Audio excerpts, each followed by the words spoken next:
Ja, dober dan, dobrodošli na predstavitvi knjige Rumeni lakasti čeveljci, novinarja, urednika, zdaj tudi pisatelja Aleša Čakša. Aleš, živjo. Živjo. A se slišimo? Zdravo vsi. Se lahko midva tikava, glede na to, da seveda. se poznava, da sva tudi že sodelovala. Z veseljem. Ok, super. Boš mogoče pozdravil še? Ja, še enkrat vas lepo pozdravljam v takem lepem številu. Da ne bom pozabil, na začetku se zahvaljujem mojemu mecenu za tisk knjige, Janu Pinteriču, ki ga danes sicer ni z nami, samo v duhu, pa potem oblikovalki knjige in tehnični urednici Ireni Buha-Marolt in pa tudi Andrejki Mavsar, lektorici, ki je tudi odsotna, ima majhno dojenčico in pač so prioritete jasne. Zahvaljujem se tudi Alešu Rodica, Vina Rodica in pa Lidiji Rotar, mlinarjev sin, za testenine, ki jih boste potem lahko jedli po predstavitvi. Skratka, hvala. Upam, da boste zadovoljni s pogovorom in da boste besno kupovali knjige. Knjiga je danes tukaj izšla, kakšni občutki so, ko so jo ljudje prebrali? Danes so tukaj tvoji prijatelji, bližnji, koliko jih je že prebralo knjigo? Ja, zares ne vem, koliko jih je prebralo. Tisti odzivi, ki so dobri, verjamem, da tudi iskreni, a ne? Jaz prenesem vse kritike. No. Mogoče potem za 4 stenami jih prenašam na svoj način, ampak načeloma pač prenesem vse kritike. No. Vem pa, kaj je moj domet, kaj zmorem, kje sem in lahko rečem samo to, da toliko pa imam samo refleksije, da enega v navednicah sranja pač ne bi dal v tisk. No. Roman je avtobiografski, nastal je pa tudi zato, ker so ti tvoji bližnji, se pravi ljudje, mogoče tudi kdo, ki danes sedi tukaj, govorili, Aleš, ti to zgodbo moraš povedati, moraš jo povedati. Ja, ko sem se pogovarjal z ljudmi, smo debatirali, klepetali in razlagal zgodbe o moji materi, a ne, pač vse v moji materi, tako kot Almodovar, so mi vsi rekli, da moram nekaj iz tega narediti, ne? Knjigo, film, karkoli. In ker sem pač novinar, sem se odločil, da bom pač napisal knjigo. Ne? Moram reči, da mi je v tem primeru korona kar pomagala, no? Ker drugače ne vem, če bi ta knjiga bila že napisana. Je pa tu seveda sestra moja od teh, pa še kdo, ki mi je kdaj kaj rekel, mame žal ni več, ampak ne vem, koliko bi ona mene zares preganjala k temu, da to knjigo napišem. Mislim pa, da bi jo nekako pač sprejela. No. Sej toliko me je pa poznala, da je vedela, da pač pišem kot pišem in kakšen sem. Sej, da sem ta, kakršen sem, je tudi njena zasluga pač. Pa si se veliko ukvarjal s tem, kako bi ona to prenesla? Ne, s tem se sploh nisem ukvarjal, dokler me v bistvu tega ti nisi vprašala. Prejšnjič. Že prejšnjič, ja. Če bi upelc montlo zrihtana, spadenana na velika vrata, je tako. Ja, taka je, tako je opisana tudi v eni zgodbici v Bunkerju, ja, kako je prišla na zabavo z mojimi prijatelji. A ja, danes ne bi upelc montlo več. Ne, to je prenavaren. Zdaj Filipa spoznamo kot otroka, ga spremljamo čez vse življenje, skoraj do zdaj. Kako si izbiral te zgodbice? Kaj objaviti, kaj dati noter, kaj povedati in česa ne? Ja, zdaj, ko sem knjigo, zdaj moram priznati, ko včasih hollywoodski igralci rečejo, da sploh ne gledajo filmov potem, ko izidejo, pa se mi je to zdaj vedno malo trapast, mislim, ne. Ampak zdaj mi je kar, rad bi še enkrat prebral knjigo v tej obliki, a ne od začetka do konca, pa se kar nekaj zadržujem. Ne vem, mogoče nočem biti razočaran, ampak jaz sem knjigo začel pisati decembra 2018. Te zgodbice so se so pa pač brodile po glavi. Ne.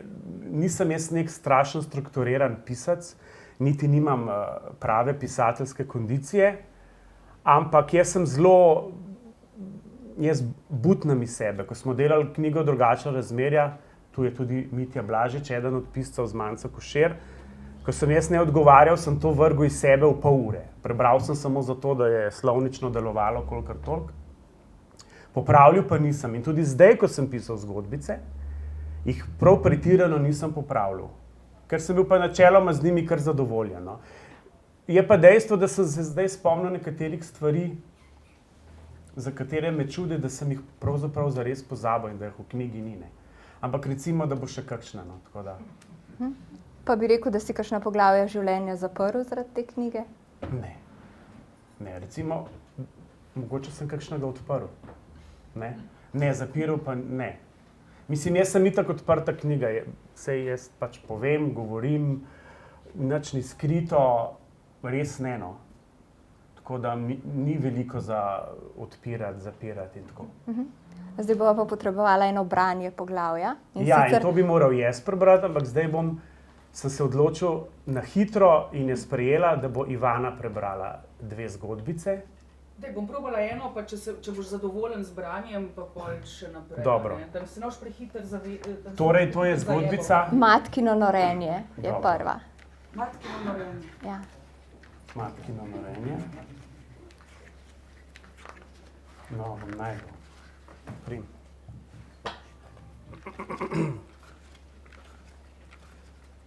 Midva z Alešem sva mnoge nočne ure predebatirala o najinih matkah sicer, v študentskih cajtih, a ne? To je bila skupna tema. V tej knjigi ni te zgodbice. Vem, da mene ni v tej knjigi. Vem, sem opazila. Ne, prav v tej knjigi je ni. Čakaj. Kako si rekla? Matkino norenje. Zakaj pa zdaj z tega ne najdem? Vsi so v tej knjigi razen mene, sem opazila. Si. Ja, ne najdem. Nekaj bolj na začetku je meni, se zdi, ni toliko. 62, hvala. Kaj bi jaz brez moje? Izvoli. Čakaj, jaz sem zdaj že kratkovidna starostna. Matkino norenje. Ko je bil najbolj zadovoljen sam s sabo, ko mu je šlo na faksu kot namazano, ko je spoznaval nove ljudi, potoval, užival nedelje v K4 in pridno pisal za Delo, je njegovo srečo zamajala matka z norim in neuravnoteženim vedenjem. Zaradi tega ga je najprej skrbelo, kako bo z njo sploh še lahko živela sestra, ki ni prav dobro razumela, kaj se z njeno mamo dogaja. Zakaj je tako razsuta, zmedena, včasih skoraj povsem zmešana. Ko je Ana starejšemu bratu nekoč priznala, da matka na dan pogoltne tudi 15 tablet, mu je bilo marsikaj docela jasno. Sestra mu je opisovala dogodke, ko je matka spila preveč alkohola, pojedla prevelik odmerek tablet in po vsem tem tekala po stanovanju in s tem praskala demone. V njuni kuhinji se je Filip sesedel na klop. Počutil se je grozno, ko je dojel, da matka po malem propada, še bolj pa, da jo takšno vsak dan gleda in z njo živi sestra. Bilo jo je sram takšne mame. Prijateljicam se o njenih izpadih ni upala govoriti, bila je drugačna od Filipa, ki je lahko vsem povedal vse, tudi najbolj kruto resnico. To ga je nekako očistilo vseh strupov okrog njega. A težje kot to se je bilo spopadati s temačno platjo matkinega življenja. Ko je bil na enem od skupnih kosil, ki jih je matka vedno rada pripravljala, včasih vidno opita, je po naključju, ko je iskal svojo pošto, naletel na kup neplačanih položnic. Ko je to omenil matki, je začela vreščati, metati položnice po tleh, histerično razlagati, da ne zmore vsega sama, da sestra stane in da bo že vse plačala, saj da bo zdaj dobila denar. Kje boš dobila toliko denarja? Jo je vprašal. Vedel je, da niti približno ne bo dobila dovolj denarja od priložnostnih del, ki jih je upravljala. Dobila ga bom od Mitje, mojega ljubimca, on mi vsaj pomaga v nasprotju s tabo, je siknila v odgovor. Zaloputnil je vrata in razjarjen odšel. Ni se mogel izogniti misli, da najhujše šele sledi. Ivana. Boš še naslednjo prebrala, prav? Ja, vsi poznamo ta rek, da so si vse srečne družine podobne, vsaka nesrečna družina je nesrečna po svoje. tudi to je zgodba o družini, o tvoji družini, ki na začetku knjige deluje zelo srečna. Ne? Ti si zelo ponosen na svojo mamico, zelo vesel, da je prav ona tvoja mamica, potem se pa stvari zelo obrnejo. Kako si skozi knjigo šel čez ta vajin odnos? Ja, potem, ko sem to pisal in nekatere zgodbice, ki so z njo povezane, potem mogoče celo lahko rečem, da je v tem vendarle se zgodila nepričakovano nekaj terapevtskega. Ne. Enkrat sem se res zjokal. Jaz redko kdaj jokam, še manj mi pa solze polzijo po licih, ampak takrat pa so mi. No in to mi je nekaj ljudi že reklo, da ta zgodba je res pretresljiva, ne. Res resnična. V živo je bila še seveda neprimerno bolj grozna kot na papirju in v knjigi. Ja, zdaj lahko rečem, da ta mamica, ki sem jo oboževal, je še vedno oboževana. Ne. So bili pa trenutki zame in za mojo sestro, ki so bili resnično neznosni. Ne. Ampak hvala Bogu sva to preživela in ponotranila na tak način, da se mi zdi, da sva oba dva kar okej normalna. No. Zdaj, srečna, nesrečna družina, jaz sem vedno to malo drugače gledal, imam zelo specifičen pogled na družino, tudi zaradi nje seveda, ne, jasno, ampak zdaj je v bistvu ženska v mojih mislih malo da ne vsak dan, 6 let je in že več, odkar je umrla. Zanimivo je, da če dalje pogostejo ji rečem Franja, ker nikoli mi ni bilo všeč, da otrok starša kliče po imenu, ne vem, zakaj niti dobro. Ampak to mi je tako pač prišlo. No. Ampak ob njeni bolezni, ki jo je zelo streznila res na vseh ravneh, sva se pač spet zbližala in našla lepo pot do pač njenega konca. No. Koliko sta pa sestro govorila o vsem, kar bo v knjigi? Praviš, da je ona precej drugačna oseba, kot ti. Sestro sva midva veliko govorila v bistvu. Ne? Sestra je sicer zelo drugačna kot jaz, bolj je zaprta, zelo ne mara razlagati. Jaz še zdaj bi jo kaj mogoče vprašal, pa ne vem, ali mi bo povedala ali mi ne bo povedala. Mislim, da če bo kaj res pretresljivega, da mi enkrat pač bo, ne? Sam se bojim, da če bi bilo karkoli takega, da ne bi bilo prepozno, ne? Ker potem ne morem pomagati, ker pač jaz rad pomagam in rešujem in sem odgovoren, ne, Ivana? Skratka, ne, je v redu. In v bistvu moram reči tudi to, da bi tudi za sestro lahko te zadeve bile res bolj travmatične, kot so, ne? Nikoli mi ni potožila, recimo, da bi jo to razjedali in zelo uničevalo, da bi imela močne posledice v vsakodnevnem življenju. No. Mislim, saj ne nazadnje bi to opazil. Zanimivo je, da v knjigi ni tvojega sedanjega partnerja. Zakaj ga ni? On ni tega želel, ti nisi tega želel? Ne, on tudi, če ne bi tega želel, bi to vseeno v knjigi bilo. Jaz sem nameraval knjigo spisati na ta način, da bo mama že pokojna in da bo on krepko moj partner. Ampak potem se mi je nenadoma porodil konec, ki mi je bil bolj všeč. Sem tudi zelo prepričan, da njemu tudi. On se v bistvu, da ne bom preveč razkrival, zgolj enkrat pač pojavi. Ne? Knjiga je tako napisana, da se lahko nadaljuje, skratka. No. V tem kontekstu je še kaj za napisati. No. Zdaj njega nisi omenil, si pa kakšna druga ljubezenska razmerja, tudi kakšna krajša, tudi kakšna, ki so trajala manj kot 1 uro, si opisal. Pa me zanima, koliko je bilo cenzure, ko si pisal o tem. Ja, ni bilo nobene cenzure. No. Res nisem šel pri opisovanju seksa v skrajne podrobnosti, ne? Ker ne nazadnje tudi ko gledam dobre filme, ne rabim recimo gledati brutalnega nasilja do najbolj krutih detajlov, ampak mislim, da je bilo dovoljno za to, da se razume. Ne, nisem pač nič cenzuriral vse. Mislim, lahko bi jih naštel še več, ampak ne. Samo številu si se cenzuriral. No, recimo. Vse. Ja, zdaj bo pa še eno poglavje rabila. Roza disko. Ivana, saj sam še tam. To pa je, mislim, da zelo, zelo kmalu čez 62 strani. A ne Kaja? Spet ne.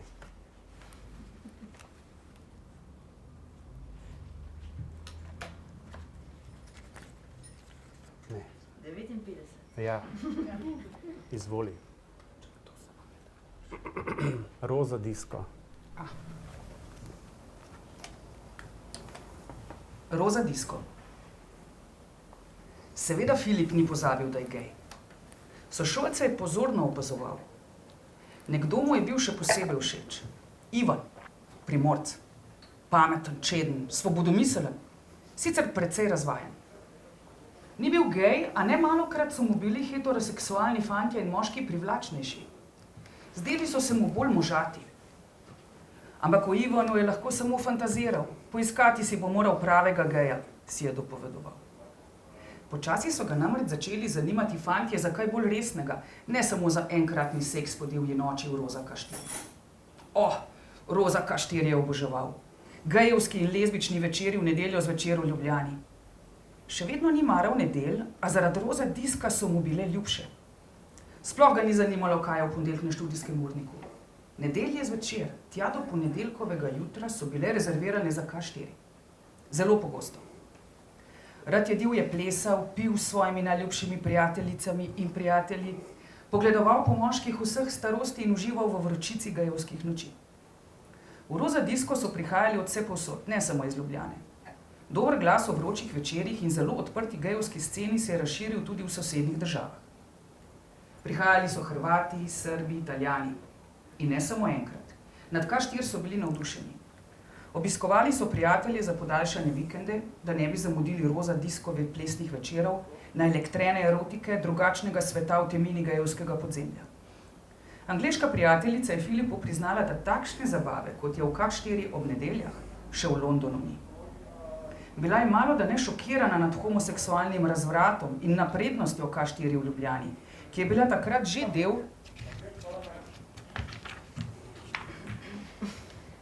del samostojne Slovenije, a so Filipovo državo še vedno povezovali z revnimi na zadnjaškem Balkanu. Idejo, da bi imel resnega fanta, je Filip za nekaj časa opustil.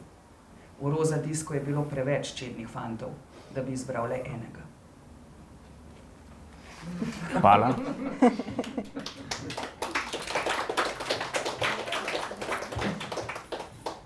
Ja, opisal si te razvratne večere in tujce, ki so prihajali. Zakaj misliš, da je bilo v Ljubljani tako v tistem času, čemu ti to pripisuješ?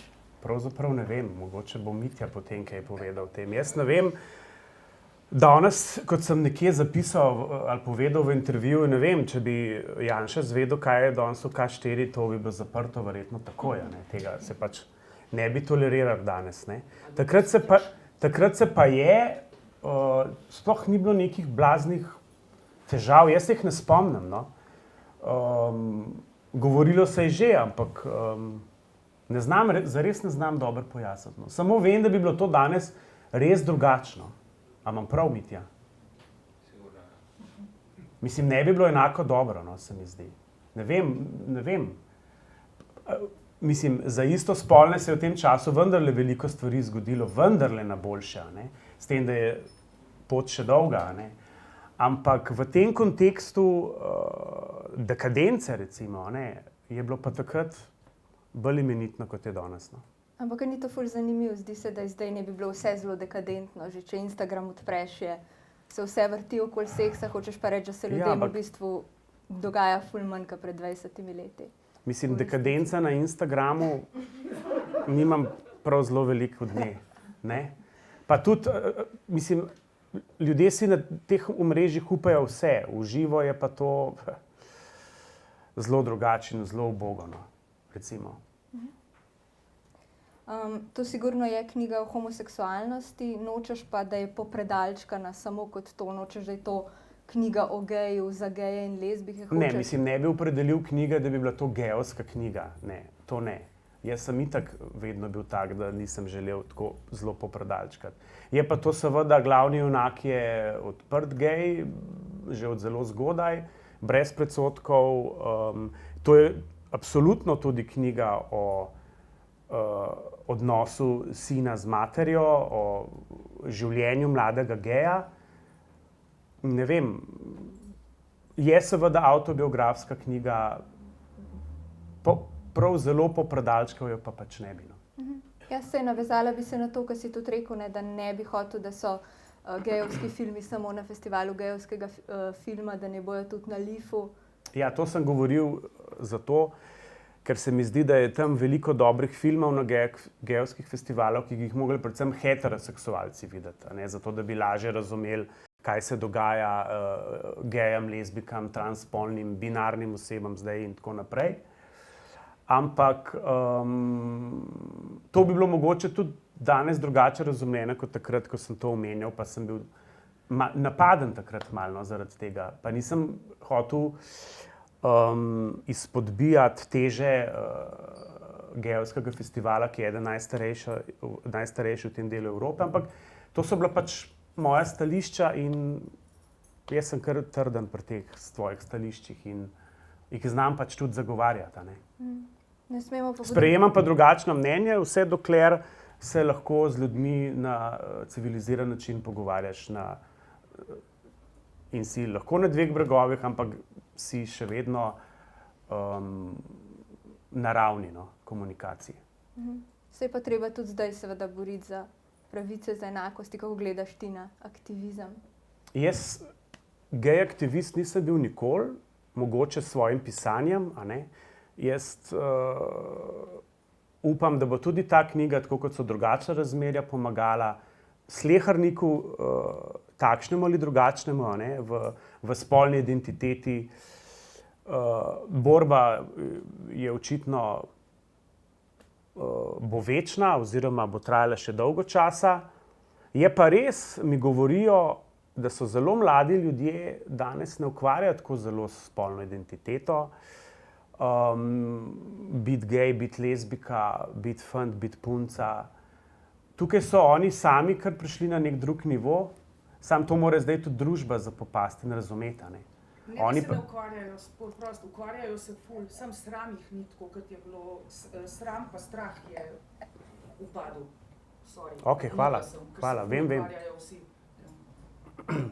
Ja, no to, zdaj se mi še zanimivo, ne, pred kratkim si rekel, da si razmišljal že, kdo bi igral v filmu, lahko, če bi bil film posnet po tej knjigi, da bi lahko bila Polona Juh tvoja mama. Nisem samo jaz toliko razmišljal, so me že drugi spraševali, koga vidim, ne, da ne bo tako izpadlo, da sem tako strašen. Ja, jaz bi rad, da bi bila knjiga v več jezikov prevedena, da bi bila gledališka predstava, da bi bil film bi imel veliko super seksualnih scen, kar bi bilo sploh imeniten za našo filmsko industrijo. Ne. Ja, Polona Juh se mi zdi, da bi bila izvrstna v tem, ko bi bila moja razrvana mama, mislim, da bi bila res dobra. No. Res. Kaj pa ti? Jaz bi bil pa v več stopnjah, pač bi bilo več igralcev, a ne, mladostnik bi recimo bil Matej Zemljič. Pa tudi ti bi eno vlogo, ti Ne, bi ni- eno pobral. Ne bi. Mislim, Surprised. nisem o tem razmišljal, res ne.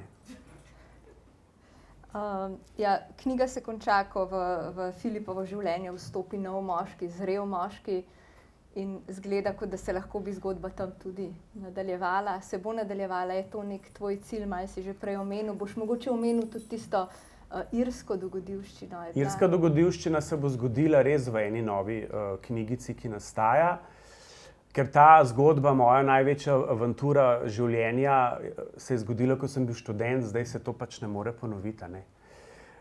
Ta Cvetka, ki je bila z mano, ne, je tudi danes tukaj in ona je tudi ob Filipu bo glavna protagonistka te knjige.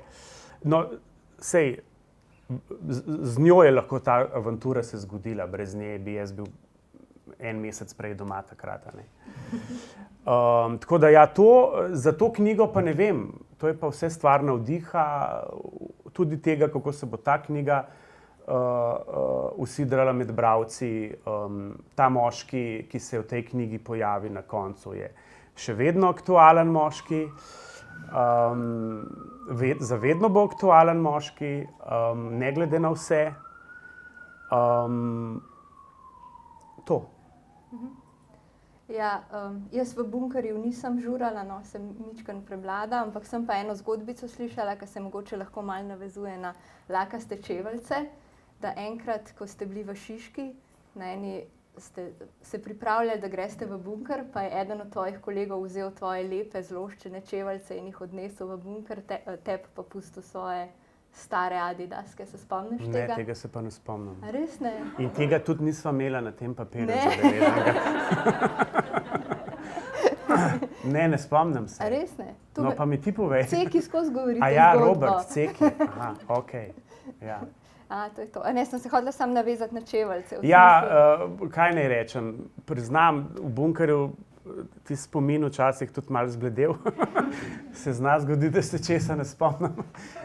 Tega se ne, no. Ampak lepo, da se me ti spomnila. Ja, nič. Mi da so prišla do konca, zdaj pa še, če je kakšno vprašanje iz publike. Ja, če bo še kdo kaj vprašal, bom povedal, odgovoril. Ivana. Spet jaz, pa rekla, da sem vehementna, pa da... No, vprašno. Zakaj zdaj? Zakaj zdaj? Zakaj si zdaj to napisal? Zakaj zdaj? Ne vem.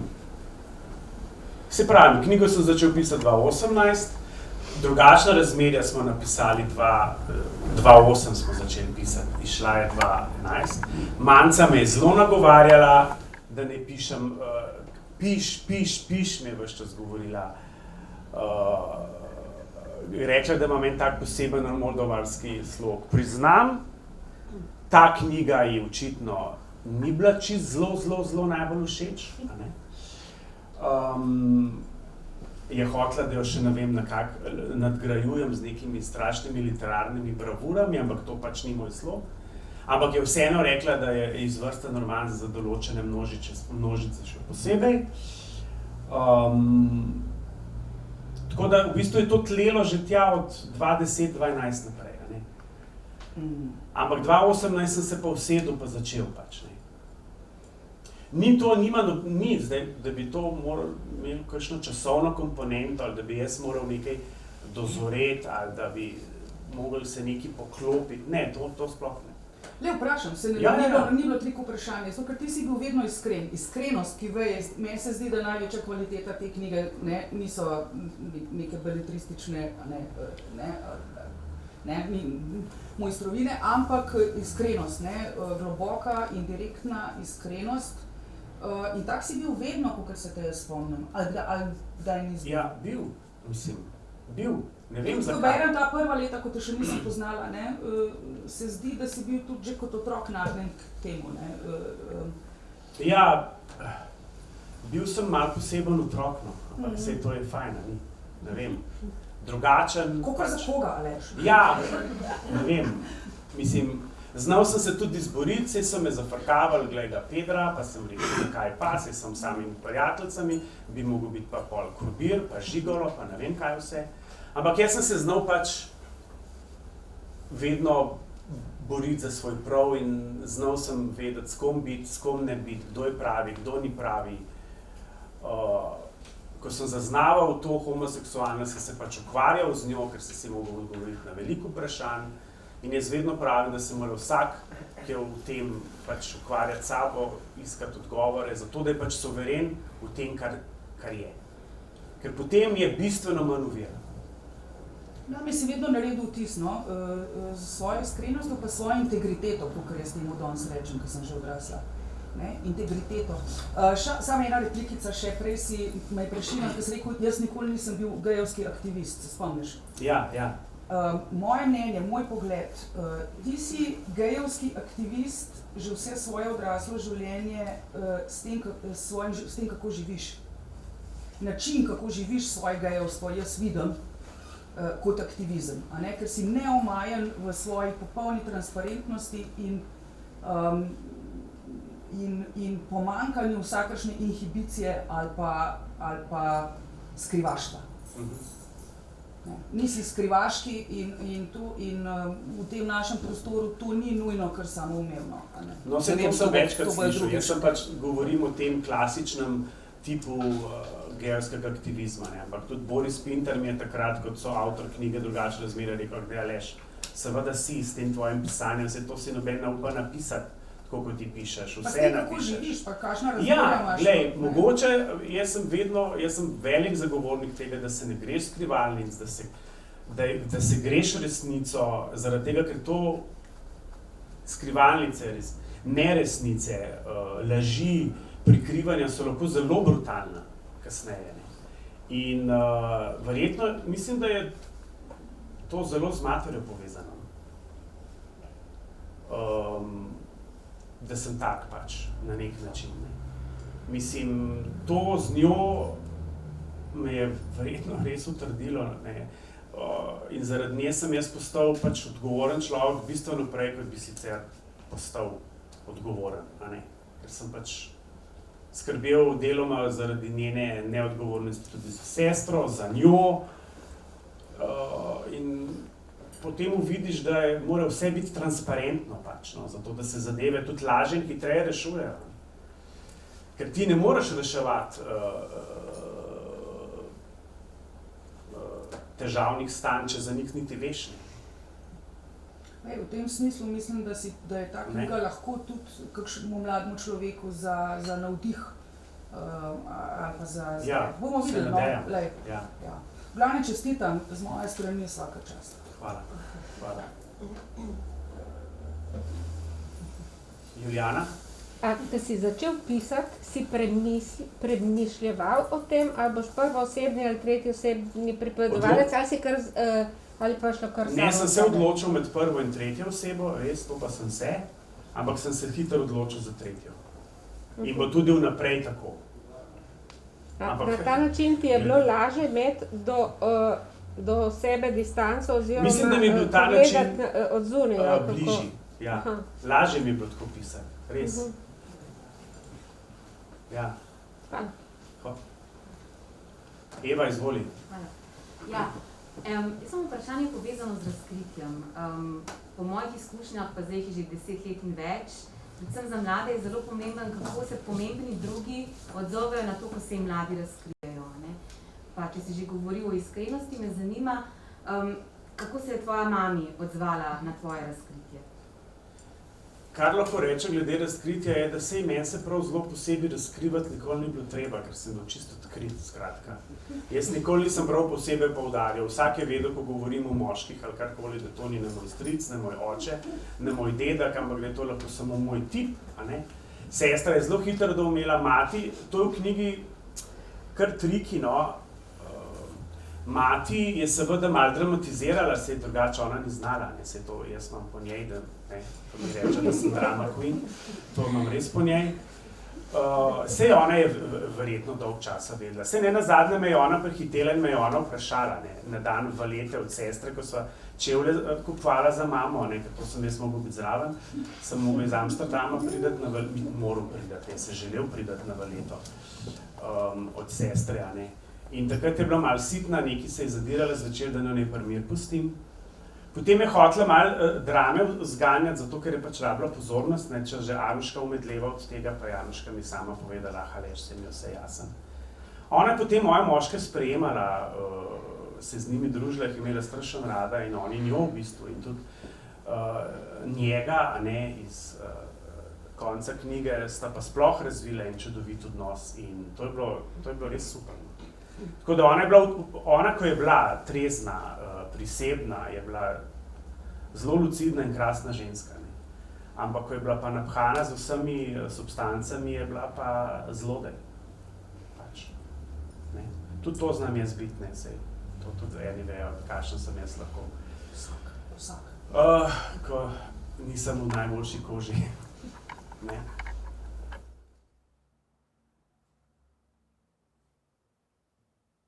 Dosti je bilo. Zdaj pa samo še, dam eno besedo Alešu. Aleš, ti boš povedal, kaj bomo zdaj pili? Z veseljem. Zdaj smo spili eno našo Malvazijo, to je naše najbolj sveže vino, ki imamo na kleti. Imamo pa s seboj še nekaj naših vin, predvsem avtohtonih, torej ta je bila Malvazija, druga bo refoš, naš svež refoš in enega, ki ga naredimo v takih posebnih letinah iz izbranih let. Tako da vas lepo vse vabim, da skupaj še kaj probamo in dalje še enkrat tu v mojem imenu iskrene čestitke. Hvala. Hvala tebi, da si vedno zraven, ko imam jaz te dogodke. A ne?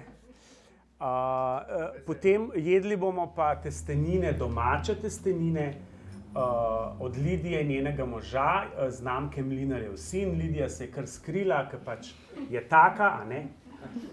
Sicer je Lidija tudi kroječica mojih oblačil, a ne? Tako da, torej, Teja, hvala. Hvala tebi. Za pogovor. Vam pa še enkrat zelo hvala, da ste tu in da boste še tu in da bomo zdaj se imeli fino. Hvala. Pa knjige.